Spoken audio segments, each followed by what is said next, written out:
tips to protect your practice from financial hardship on this episode of Medical Economics Pulse. Well, I think one of the things that I think would like to recommend is that it's not only dealing with today, it's looking at where your business will be in the long run. And I think decisions that are made today relative to staffing, relative to cleaning up the business, the core competencies, the things that you offer really need to be kept in focus so that when this whole scenario is complete, that you're in a better position to move forward.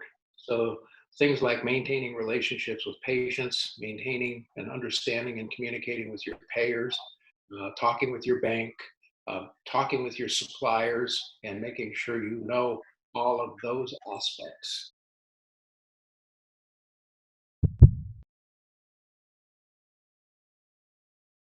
The COVID-19 pandemic is causing unprecedented harm to the bottom line of medical practices nationwide.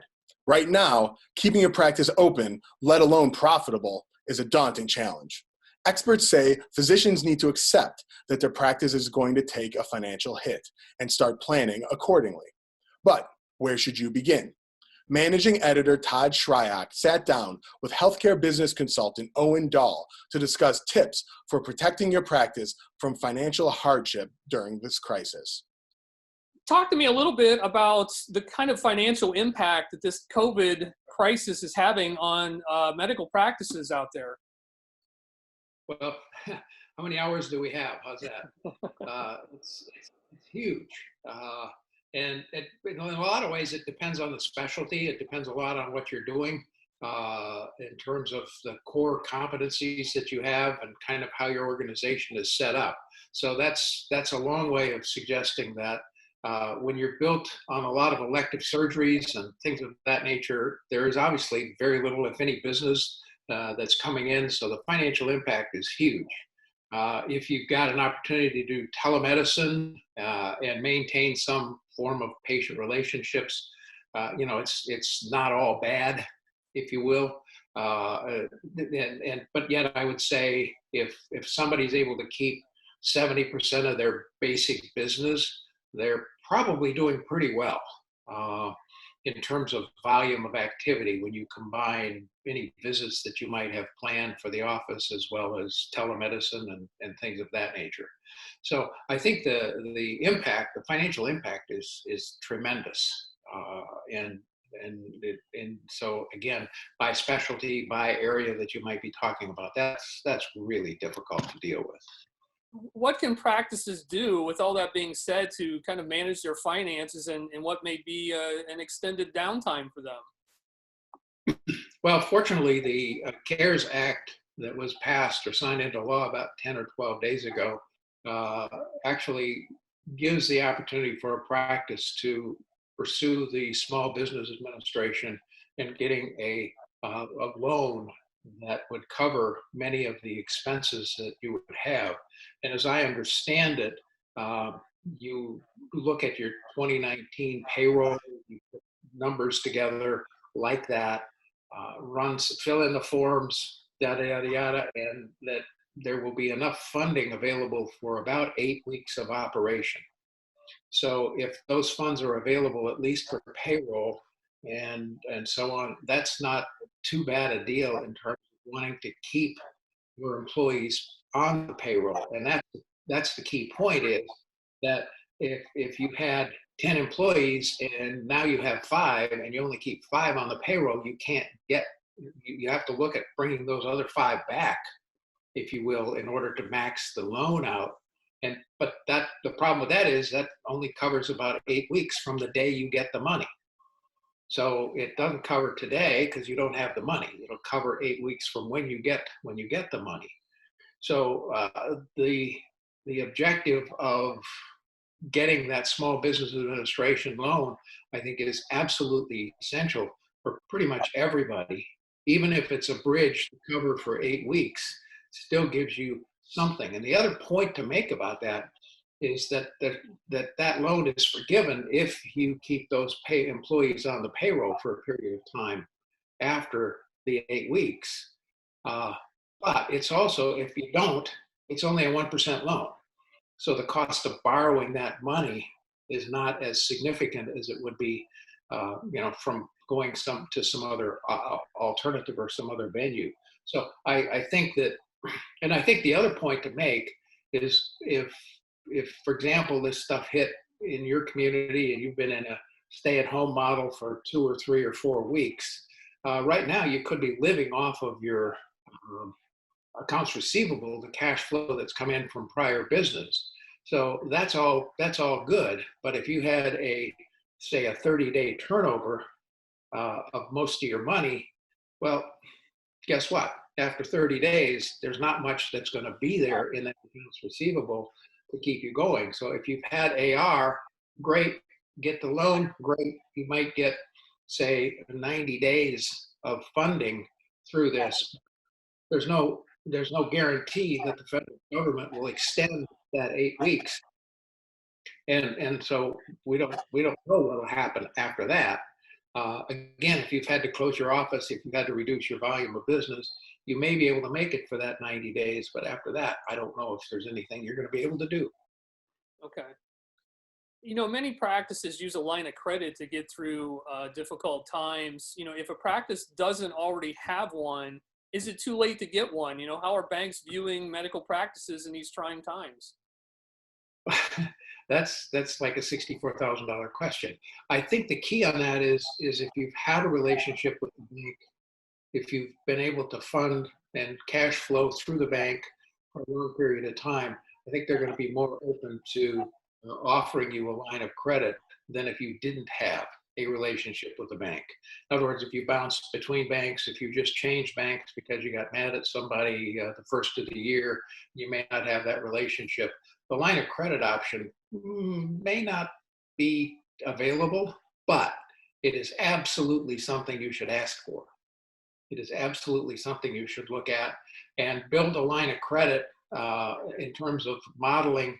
Look at, say, 90 days of what you would normally expect to have for cash flow.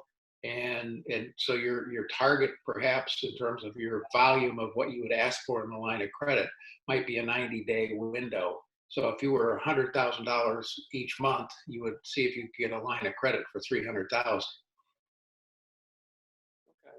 Now, is a line of credit something you can use to, hang on to those key employees that really make your practice go?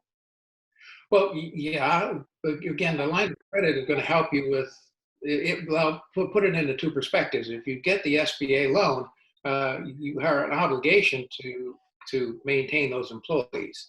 But the SBA loan gives you a little bit over what your payroll would have estimated to be, your payroll, your contribution to your retirement plan, your health insurance. So things of that nature are included in what the government is looking at.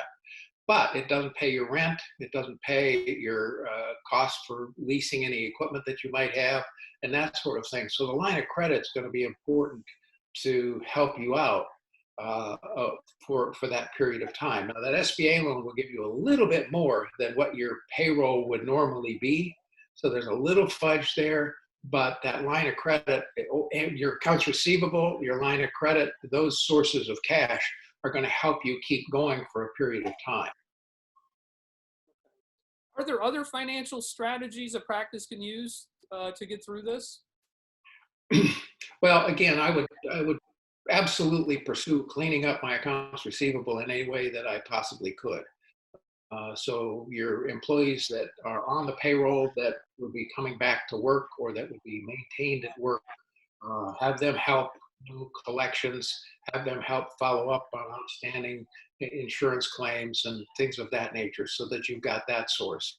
I think another source would be to really kind of go back to the core business model that you have and identify what core services you have to make sure that you're offering those so that you could maintain some kind of patient flow and even patient flow by literally seeing patients outside of the office or seeing them in a one exam room as opposed to opening up the entire office.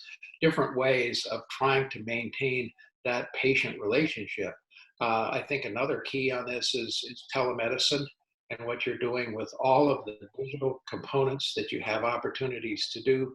The federal government and most of your payers are waiving copay, so you don't have a copay argument. You just have to actually see those patients.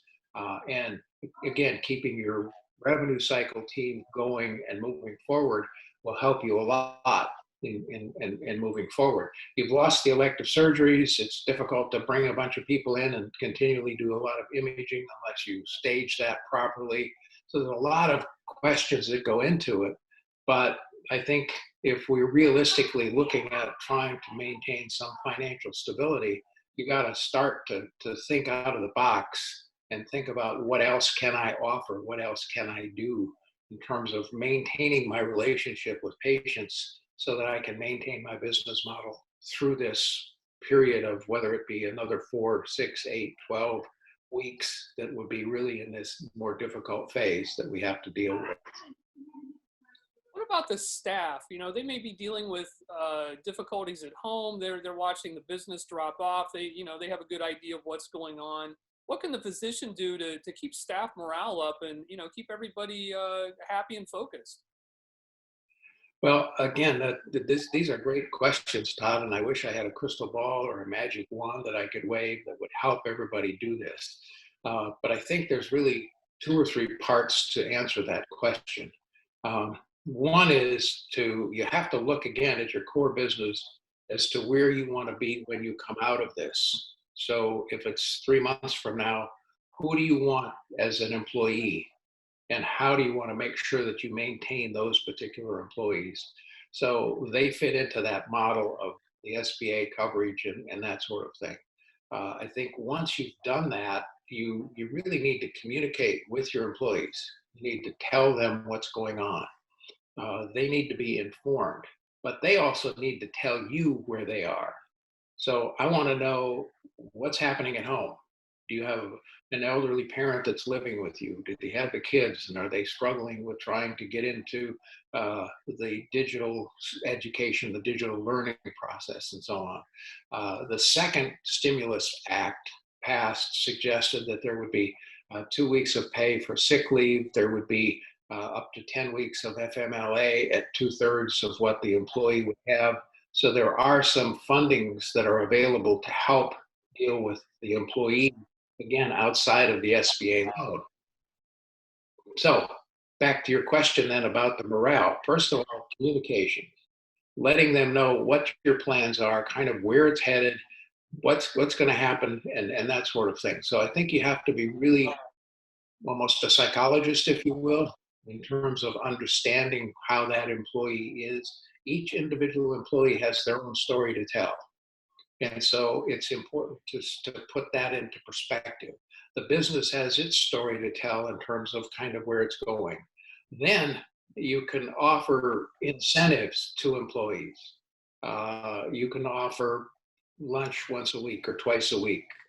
You can recognize a contribution if an employee does something basic like schedules a telehealth visit. Maybe you give them a $5 gift card. You do different things like that to have them be there and to boost their morale. But I think really getting them involved, having them be part of what's going on, and then offering some of these more tangible benefits will go a long way toward building that morale. And then I think we're in an era of uncertainty because, again, if we go back to the public health question we talked about before, we don't know if the apex is coming. We don't know what's happening in each community. Once that uncertainty is controlled, there will be a much better perspective for each employee. So but again, communicating, working with them, letting them know what's going on helps relieve their uncertainty in terms of what their perspective is. And when we put all that together, I think we can build morale. And again, with some more tangible kinds of things that might be available. Even I've heard of, bringing in, we've seen bringing in donuts and that sort of thing. But running over to a local coffee shop and bringing coffee in for everybody in the afternoon. There's a lot of things like that are not expensive, but they show that you're doing something on behalf of the employee. And you're showing that you want to reward them. And I want to reward and I want to maintain and I want to keep every single employee that I want to have with me at the end of this uncertain period. And as we get into a recovery stage, kind of where we want to go with that. So those are things that I would think are really important. And I think maintaining the employees does another thing for you in terms of morale by bringing them up, getting them engaged, getting them involved will help you as well in maintaining your relationships with your patients, because patients know the employees. They look forward to that. So that interaction that you can maintain with it between the patient and employee will bring that caring model back together and will help not only then the employee morale, knowing that they're contributing to something, that they're contributing to the success of your business, they're maintaining that relationship with that employee or that patient, and in the long run, that will bring patients back or will keep patients flowing into the practice and will keep your employees so you don't have to recruit, retrain, and do that sort of thing. Another piece of this morale thing, I think, is retraining and cross-training. I think every employee needs to feel like contributing, and you need as a business owner to help them as well. So how can I help develop that individual employee? So there's webinars all over the place. There's a lot of reading. There's a lot of interaction that can be done for the employee that the owner of the business could actually use now to help improve the performance and productivity and to spur growth and personal development on the part of the employee. So I think there's a big morale booster there that needs to be kept as well. Very good.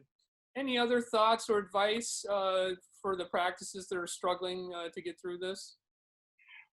Well, I think one of the things that I think would like to recommend is that it's not only dealing with today, it's looking at where your business will be in the long run.